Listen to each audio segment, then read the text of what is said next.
Nagpaliwanag si Vice President Sara Duterte kaugnay ng isyu na bumabalot sa kanyang pananatili sa The Hague, Netherlands, matapos siyang paalalahanan ng Malacanang na bumalik sa Pilipinas upang gampanan ang kanyang tungkulin bilang Vice-Presidente.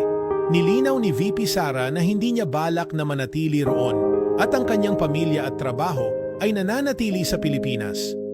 Aniya, ang kanyang presensya sa Netherlands ay hindi lamang dahil sa personal na dahilan bilang anak ng dating Pangulong Rodrigo Duterte, kundi dahil na rin sa kanyang pananagutan bilang isang opisyal ng bansa.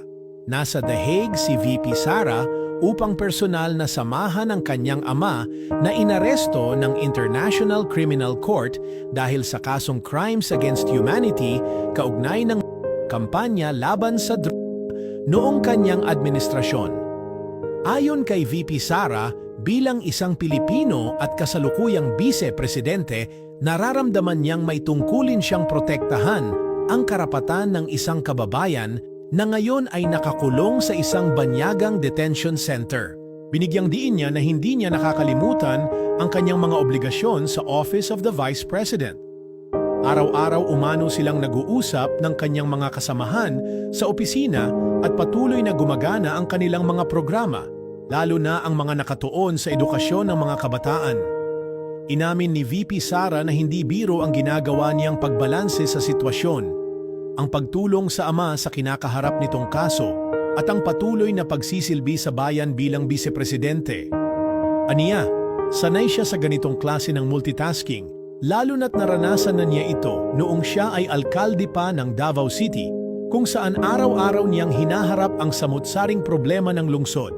Tiniyak din niya sa publiko na hindi niya intensyon na manatili sa Netherlands at hindi niya balak tumira doon.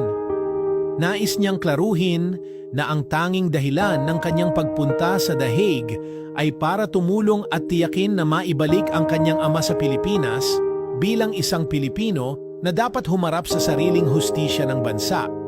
Aminado siyang hindi pa tiyak kung gaano pa katagal ang kanyang pananatili roon dahil hindi pa kumpleto ang legal team na tututok sa kaso ng dating Pangulo na ngayon ay pinamumunuan na ng British-Israeli lawyer na si Nicholas Kaufman. Sa kabila ng lahat ng nangyayari, ipinakita ni VP Sara ang kanyang determinasyon at pagmamalasakit na pagsabayin ang personal na tungkulin bilang anak at ang kanyang opisyal na obligasyon sa bansa.